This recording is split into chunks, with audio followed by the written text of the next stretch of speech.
Hey guys. So continuing on with healing from my past, the last video covered like probably one of the most intense moments in my whole entire past, where my ex-wife hit me in the face, and I pushed her, and then I had to leave, and she threatened to call the cops on me, and just crazy. Well, that's what happened. I did leave as soon as that happened, and I drove off in this van, in my mom's little van, and I ended up going to Walmart parking in the parking lot, and just sleeping there in the van. And this was the beginning, well, not the beginning, but this was a really, really hard time. And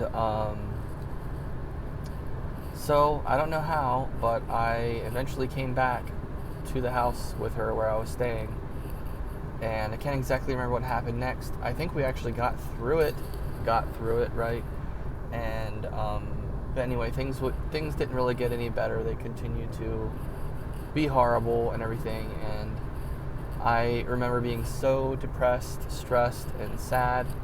And I had started I had been smoking cigarettes for a while, actually, unfortunately.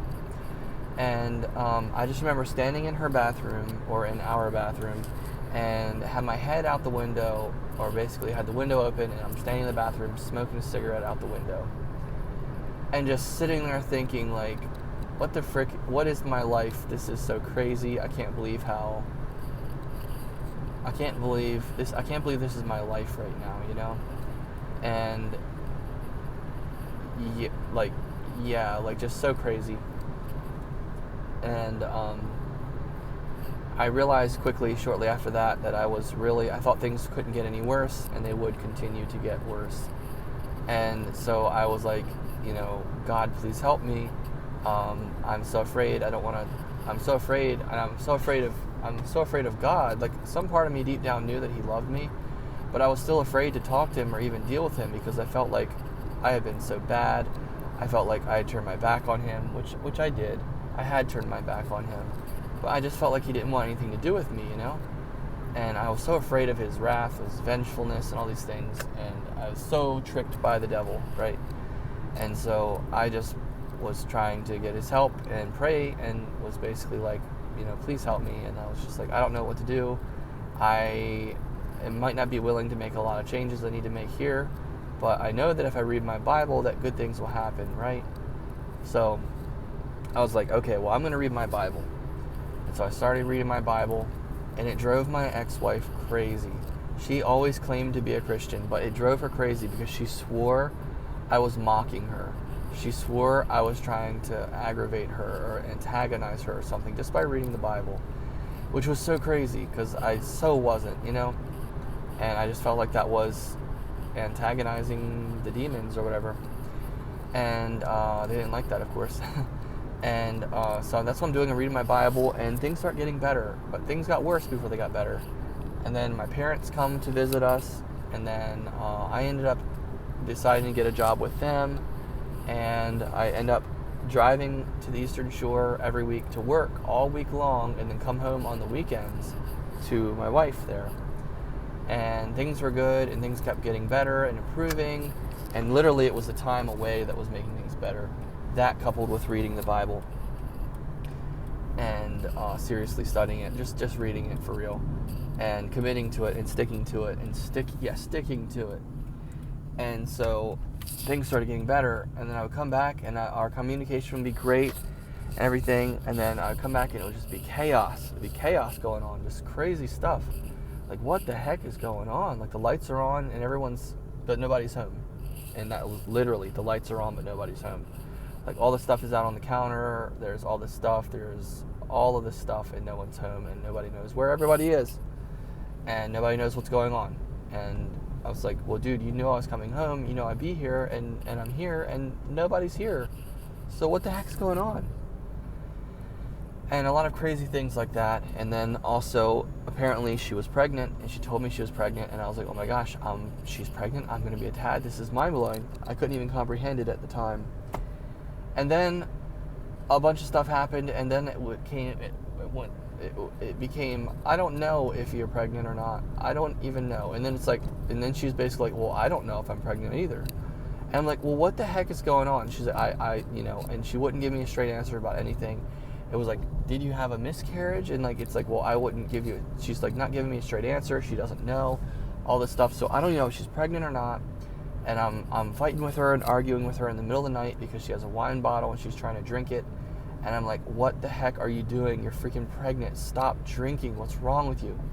Did everything but slap her in the face, you know? Like, tried to take the bottle from her. She wouldn't give it up. Couldn't do it. And that was the state of our existence. And so eventually I got to the point where this is so crazy, so emotionally traumatizing and damaging that I have to get out of here, period. Plain and simple. And I thought things were working, and I tried. I thought things were improving, and I tried to stay in there and like see things through, see things improve, all this stuff. I'm liking this lighting tonight. It's pretty cool, pretty interesting. Side note.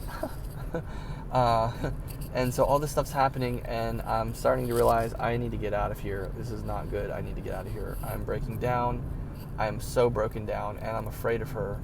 I am afraid of her. She's abusive. She's unpredictable.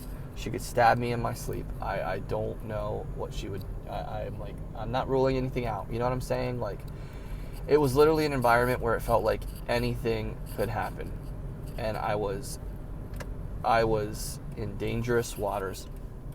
So I got out of there. I did get out of there, and I moved home, and I came back to get my stuff eventually. After some time had passed, when we had finally just broken up, basically. And I lost some special things. I lost some belongings up there for sure, but I also lost my mom's wedding ring, her engagement ring that was given to her by my dad. And that was, something happened, and it just fell into the insanity that was that time in my life, and it was never to be found again, unfortunately. So some things like that happened, but I was able to get out, and I was able to come back and get my stuff, thankfully.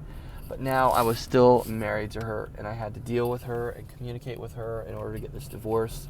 And so I was still married to her, but I was still married to her, and I was away from her, and I was escaped from her, but I was still basically being held hostage by her in certain ways because I was at her mercy.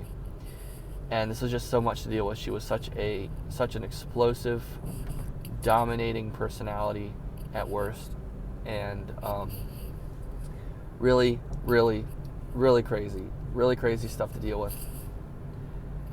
And fun fact, this is a flashback.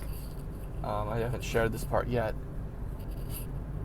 but this is probably like some of this is the scariest stuff that I dealt with this whole thing, with this situation with her. So prepare yourself. It probably won't be that scary by the time you hear it. You'll probably think like, oh, that's nothing, but this was really scary for me at the time. So remember back when I told you that John came and helped Jen by talking to the demon or whatever that was in her and getting it to go away, and then later it came back, unfortunately. Well, I introduced John to this lady that I was married to at the time, my wife, and in hopes that he could possibly help her and do the same thing. Well, he realized that was not possible. And the way he explained it to me was very, very helpful. And before I tell you what he said, I'll tell you something I experienced. So there was a time where I was in the kitchen with her late at night, and she had been drinking, and there's this just weird, mystical energy all over the place in the house. Like, imagine a breeze blowing through the house, and the windows are open, and the curtains are blowing in the window. And it's like, but that's the way she wants it. And it's like, it's just hard to explain. There's just a lot of, that's not doing it justice. But there was so much crazy stuff going on. And there was a time where she was, like, that doesn't even sound that crazy, but like, the problem is I can't put this into words. But basically, I was in the kitchen with her, and I remember her energy, I remember her behavior, her demeanor, her way of speaking. And I kind of had like a little bit of a mini vision where I got a glimpse at what I was dealing with, or at what I was looking at, in a way. And this was who she was embodying. This was what was embodying her at the time.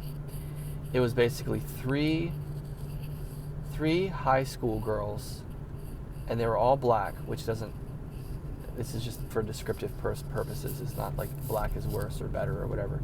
I was looking at her, my wife, in the kitchen late at night as she's drunk and things are going on, and I don't know what's going on. I don't know what to expect. I'm just trying to keep calm and not get hurt. You understand? And I look at her, and instead of seeing her, I see and sense, or see in the spirit, basically, these three high school girls who are basketball players, and they're also the popular girls, and they're also, but here's the thing, they are the mean girls. You see what I'm saying? They are the mean girls. And I want you to understand who I'm talking about here. These are the girls who have black souls, basically. For illustrative purposes, I'm using that phrase. They are the ones who embarrass other girls out of pleasure, out of spite, out of joy, and out of hate. They are the ones who massively embarrass others in ways that that can end up ruining their lives. They're the ones, like you've seen in movies where like a girl will like take a big metal silver pair of scissors and chop someone's ponytail off when they're not looking, chop their whole length of hair off when they're not looking, things like that. These girls were not funny.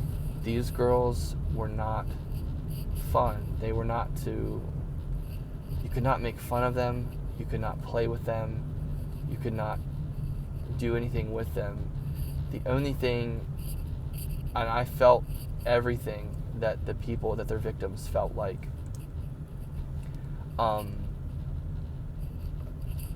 And as I saw my wife embodying these three evil, mean high school girls with just pure evil, basically pure evil,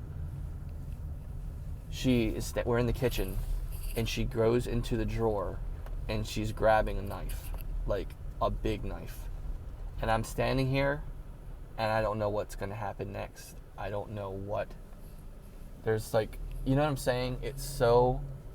There is so much uncertainty and so much potential for something really bad to happen. And I'm just praying that whatever I do, it doesn't get under her skin in a way that causes a problem. You know what I'm saying? Because I don't want to get stabbed. Like, that's the level. That's the darkest of the dark that I dealt with. So that's what I experienced. And so after I talked to John about it, and was talking to him about, like, you know, what do you think? Do you think you can help her? Because he would come over and talk to her. He had seen her. He'd been in her house like once or twice. And she got really, really nervous and uncomfortable and uncertain, and like she couldn't understand. It's like she didn't know how to even talk to him. She was so uncomfortable she couldn't even talk to him. And he's just a normal guy, like no problem. The only thing is he was a spiritual good guy. And he said, well, you know how sometimes they go away and sometimes they come back? And I was like, yeah. He's like, well, and you remember Jen, right? And I was like, you remember what that was like, right? And I was like, yeah. He's like, well, Jen had one of these bad things. Jen had one of these bad things. She has 3. And when he said that, I knew it was true. I could feel it. It resonated through my whole body. I knew based off of the experience I had with seeing the 3 evil basketball girls and seeing that evil, that tremor, that terror, that whatever it was. I'm not going to build it up anymore because it's not worth it. It's so not even as powerful as I thought it was, which I'm very thankful for. But let me just tell you, if you're in the wrong place at the wrong time, I don't know. There's just a lot of bad things that happened. That's all I'm gonna say. It was just rough. And when he said that, I was like, good freaking night. Thank you for giving me my answer. Thanks for explaining that. That makes total sense. Absolutely. Ding, ding, ding. You nailed it. And so I did get out of there eventually. I got out of there. And eventually, yes, I did get my divorce. And I moved back home. I was staying with my dad for a while, continuing to work again with him. And eventually I moved in with my mom again. And I have been here. That happened, that was like through the end of 2019 into the beginning of 2020, and COVID had started happening, and toilet paper shortages going on in the stores, all that stuff's going on at this time. And I'm moving back to my dad and working with the job with him, and all this stuff is ending, and finally I'm getting away from her, and I am clinging to God with everything I have. And so yeah. And this is like, again, like, so why I said like about the whole salvation part, this is the thing that led me to getting away from this and turning back to God like as best as I possibly could. And so that's what I was doing. And boy, did I ever need that, to say the least. And that's actually when my life started changing in 2020. And then a year later, in 2021, that's when I met the missionaries. And that's when I joined the church. That's when I got baptized into the church. And that's when I became a Latter-day Saint. And that's when the restored gospel was revealed to me. And that's when a year later I got endowed. And my patriarchal blessing and Melchizedek priesthood. And all these things happened. So I'm not going to skip ahead too much, but I'm going to tell you that that's what that was.